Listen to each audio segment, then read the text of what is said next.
Hello everyone, welcome to Earth Archives. We all know that major robberies in history will be adapted into movies, and the 1963 British train robbery was one of them. Today we will talk about this robbery in British history and the story of the protagonist. Please subscribe to the show before it starts, and share it with your friends if possible. On the night of August 8, 1963, a daring heist unfolded that would go down in history as one of the most infamous robberies of the 20th century.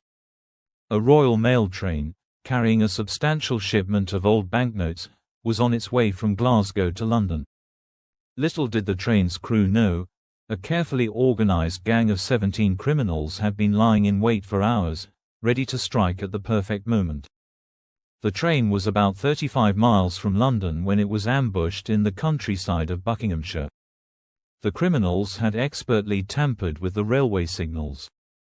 Using a glove to cover the green signal light, they rigged a red and yellow light to mislead the train driver. The driver, noticing the anomaly, stepped out of the cabin to investigate the signal. It was then that he was ambushed by the gang, who knocked him unconscious with a metal bar. Despite the absence of firearms, the attack left the driver, Jack Mills, severely injured. He never fully recovered from the attack and would suffer from persistent headaches until his death from leukemia in 1970. Among the gang was the infamous mastermind, Biggs, whose role was to find a driver capable of operating the hijacked train. Biggs recruited a retired train driver who, though seasoned, was unfamiliar with the new model of the locomotive. When the criminals realized the driver was of no use, they promptly sent him, along with Biggs, to a waiting truck where they began unloading the stolen money. The thieves managed to steal an astounding 120 bags of cash, totaling approximately £2.63 million, equivalent to over £40 million today. The haul was then transported to a remote farm, where the criminals would lay low and divvy up their loot. Biggs himself pocketed £147,000, a sum he would soon squander on lavish living. In later interviews, Biggs confessed, "I spent it all. In less than 3 years, it was gone." Meanwhile, the police were hot on their trail. Within days, the authorities had traced the location of the farm, and a massive manhunt began. The criminals, aware that the police were scouring every house within a 25-mile radius of the crime scene, quickly fled, leaving behind a treasure trove of fingerprints. The police acted swiftly, using these prints to track down the gang members. By April 1964, the trial for what became known as the Great Train Robbery was in full swing. Of the 16 criminals involved, 12 were eventually captured and brought to trial. The other 4 managed to evade capture, their identities remaining a mystery. The convicted thieves were sentenced to prison terms ranging from 14 to 30 years. Biggs, the mastermind behind the heist, was sentenced to 30 years in prison. This audacious robbery became legendary not only because of the magnitude of the crime, but also because of the gang's audacity and the incredible speed with which they managed to vanish into the night, at least, until their fingerprints led the police to them. The story of the Great Train Robbery continues to captivate the world, a tale of crime, cunning, and the inevitable consequences of greed. In 1965, just 15 months into his sentence at Wandsworth Prison in London, Ronnie Biggs, one of the masterminds behind the notorious Great Train Robbery, pulled off an audacious escape. Alongside fellow robber Charlie Wilson, Biggs took advantage of a carefully orchestrated distraction. While other inmates caused chaos in the prison yard to divert the guards' attention, Biggs and Wilson used a rope ladder to scale the prison wall. Once they reached the top, they jumped into a waiting furniture delivery truck parked just outside the prison grounds. From there, Biggs embarked on an elaborate and daring journey to evade capture. He spent a fortune, £40,000, on a fake passport, boarded a freighter, and sailed to Antwerp in Belgium. His escape was only beginning. Next, he made his way to France, where he underwent plastic surgery to alter his appearance, making it even harder for authorities to track him down. Afterward, Using his forged identity, he slipped into Australia and reunited with his wife, Charmian, and their 3 sons, starting a new life in Melbourne under false names. Despite his best efforts to remain undetected, the long arm of the law eventually caught up with Biggs. Police, having uncovered his true identity, raided his home, but Biggs had been tipped off by local media coverage. Just a day before the raid, he fled, leaving his wife and children behind. Biggs made his way to Panama, and by 1970, he had found refuge in Brazil. Charmian, left behind in Australia, eventually settled there with their children, but tragedy struck when their son Nicholas died in a car accident at just 10 years old. In Brazil, Biggs continued to live under a new identity, working as a carpenter in Rio de Janeiro. Yet, his past refused to stay buried. In 1974, a journalist from the Daily Mail tracked him down, leading to the police becoming aware of his whereabouts. A British police officer flew to Brazil in February of that year, hoping to bring Biggs to justice. But before they could make their move, Biggs had already found a new partner, 18 years his junior, Raimundo de Castro, a nightclub dancer. Together, they had a son, Michael, in 1974. Thanks to Brazil's laws, which prohibited the extradition of a foreign criminal whose child was a Brazilian citizen, Biggs was able to avoid being returned to the UK. He mocked the British authorities, living a life of luxury in Brazil for nearly 30 years. Biggs was not content with merely hiding in obscurity, though. He opened a nightclub, recorded an album, posed for Playboy, and wrote 2 autobiographies. He even filmed a TV commercial for a wig company, embracing the fame that came with his infamous criminal past. For Biggs, life in Brazil was far from ordinary. He thrived in the chaos of exile, becoming a larger-than-life figure who reveled in his criminal notoriety. He lived for years free from the law, finding ways to make money by selling T-shirts with his image and posing for photos with tourists. Despite all of this, Biggs could never escape the weight of his past, particularly the violence inflicted on train driver Jack Mills during the robbery. Biggs expressed regret for the harm caused, acknowledging that the greatest victims of his actions were the families involved. Nonetheless, the legacy of his criminal life, filled with reckless escapes, personal tragedy, and unabashed bravado, would forever define him. In 1981, a group of adventurers made a bold attempt to capture Ronnie Biggs, the notorious mastermind behind the Great Train Robbery, and bring him back to England. They kidnapped him and transported him to the Barbados Islands, hoping to force his extradition. However, the Barbados High Court ruled that the legal framework for extradition had not been officially passed by the country's parliament, allowing Biggs to escape once again, returning to Brazil. By 1997, a new extradition treaty was signed between the UK and Brazil, which included provisions for Biggs' return to face justice. Yet, his troubles in Brazil had deepened. His longtime partner, Raimundo de Castro, had grown disillusioned with his wandering ways and left him. Despite this, Brazilian authorities still refused to extradite Biggs, citing a national law that prohibited the prosecution of criminals who had been on the run for over 15 years. In 2001, at the age of 71, Biggs had grown weary of his life in exile. His health had significantly deteriorated after suffering 3 strokes, and with no money for medical treatment, his phone line even cut off, he decided to return to the UK, hoping to take advantage of the country's free healthcare system.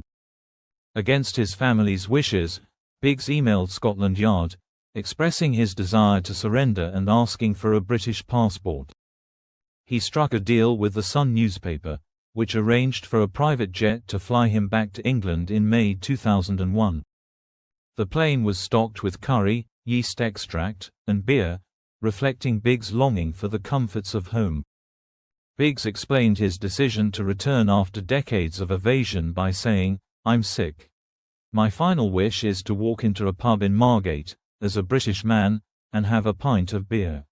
I just want to live long enough to make that happen." However, his wish would never come true.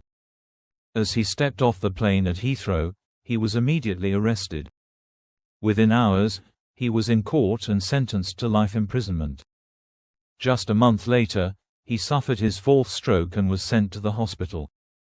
He was then transferred back to a high-security prison in London, where he would move between the prison and hospital for the remainder of his life. In 2003, a petition to release Biggs was rejected by the British High Court, which deemed the appeal hopeless and wrong.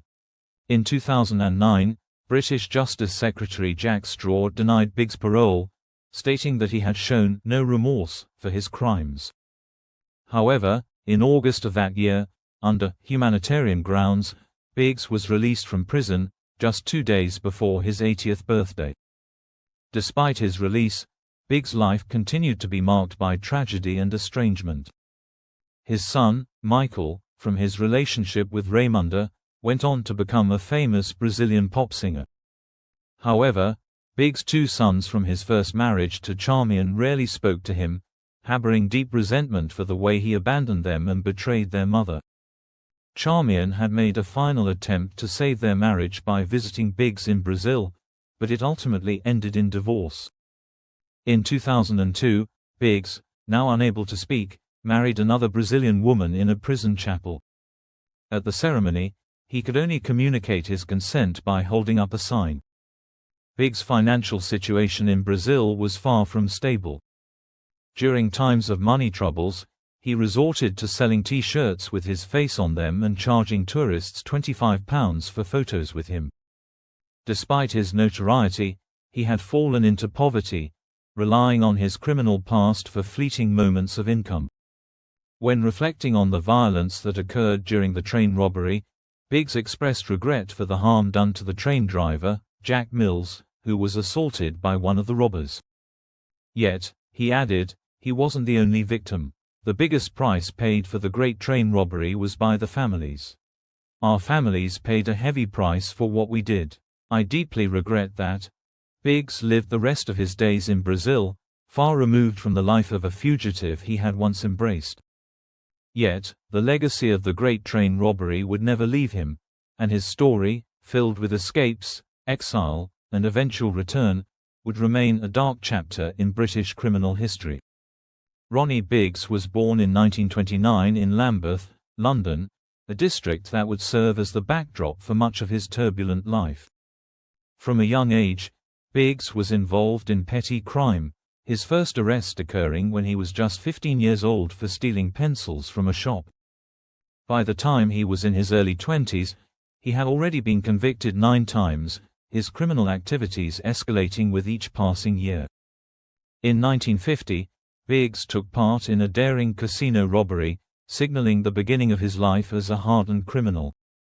But it was in 1957, when he was 28 years old, that he would meet the woman who would eventually change his life, Charmian Powell, who was only 17 at the time. Despite the difference in their ages, and the fact that Charmian's father was a respected school headmaster, she was drawn to Biggs, the charming but dangerous figure from the streets. By 1960, they were married, and Biggs, hoping to turn a new leaf, attempted to settle down and start a business in the construction industry. In the early years of their marriage, they had 2 sons, and Biggs began to dream of a better life, one where he could provide a home for his growing family. But just as things seemed to be on the upswing, an old acquaintance came to him with an offer he couldn't refuse. The man proposed a criminal enterprise that promised a staggering payout of £40,000, a sum that seemed too good to pass up. Biggs, ever the opportunist, quickly agreed, and soon found himself at the center of the most infamous heist in British history, the Great Train Robbery. As for Biggs' role in the robbery, there are varying accounts. Some argue that he was little more than a minor player, tasked with finding someone to drive the stolen train. Others believe that Biggs may have been the one responsible for violently attacking the train driver, Jack Mills, leading to the injuries that would eventually contribute to his death. Biggs' son, Michael, has always spoken highly of his father, describing him as a great father, a kind, generous, and loving man. but many others see him very differently.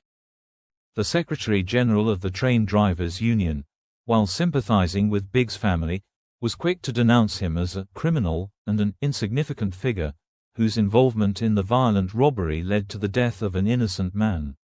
One of Biggs' ghostwriters described him as one of the most remarkable characters, but a crime-solving expert called him a fool, noting the reckless nature of his actions and the tragic consequences that followed. Despite the contrasting views of Biggs' character, one thing remains clear. His life would forever be defined by his criminal actions, and his role in the Great Train Robbery would cement his place in history as one of the most notorious criminals in Britain. Ronnie Biggs was many things in the eyes of the world: a notorious criminal, a man who lived a life of luxury and infamy, and a figure who courted attention in the media for decades. However, to those closest to the case, he was also seen as a master of self-promotion, a man who used the Great Train Robbery to elevate his own status. One of the first police officers to discover the hideout of the robbers commented on Biggs' character, calling him a self-publicist who had used the other participants in the robbery to boost his own reputation. The officer added, "In truth, among these robbers, Ronnie Biggs was a small player. He wasn't involved in planning or executing the heist. Yet, he took all the limelight. He spent 30 years living a life of luxury off of the crime. He was a colorful character, a bit of a braggart, and he absolutely capitalized on his involvement in the Great Train Robbery. For this officer, the nature of the crime was key." It's easy for people to forget that this was a violent, greedy crime that ruined at least one person's life. The only reason the Great Train Robbery didn't turn into a bloodbath was because there was only one person standing in the way of the robbers, and that was the train driver. When news of Biggs' death reached the officer who had first arrived at the crime scene, he expressed a mix of satisfaction and disdain. "I was glad to hear that Ronnie Biggs had passed. He had lived a charmed life.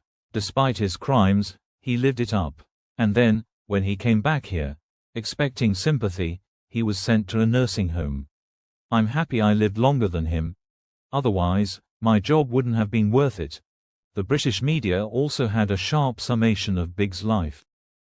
Biggs was not a charming star, nor was he a modern-day Robin Hood who robbed from the rich to give to the poor. He spent his life trying to convince the world that he was a hero, but in reality, he was a villain. Ronnie Biggs passed away on January 3, 2014, and his funeral in London was marked by a sense of bitter irony. His son, Michael, revealed that Biggs had long harbored a final wish for his ashes: 1/3 to be scattered at the site of the Great Train Robbery, another third to be sent to his ex-wife in Australia and scattered on the grave of their son, who tragically died in a car accident at the age of 10, and the final third to be scattered at the foot of the Christ the Redeemer statue in Rio de Janeiro, a place that had become symbolic of his time in Brazil. In the end, Biggs' life was a complex mixture of crime, celebrity, and an insatiable desire for attention. He was a man who reveled in his notoriety and, for better or worse, became a symbol of the dark side of fame. Yet, despite all his years spent evading capture and the wealth he amassed, there was no escaping the fact that his actions had consequences far beyond his own indulgent existence, and that his legacy would forever be linked to the violent robbery that changed British crime history.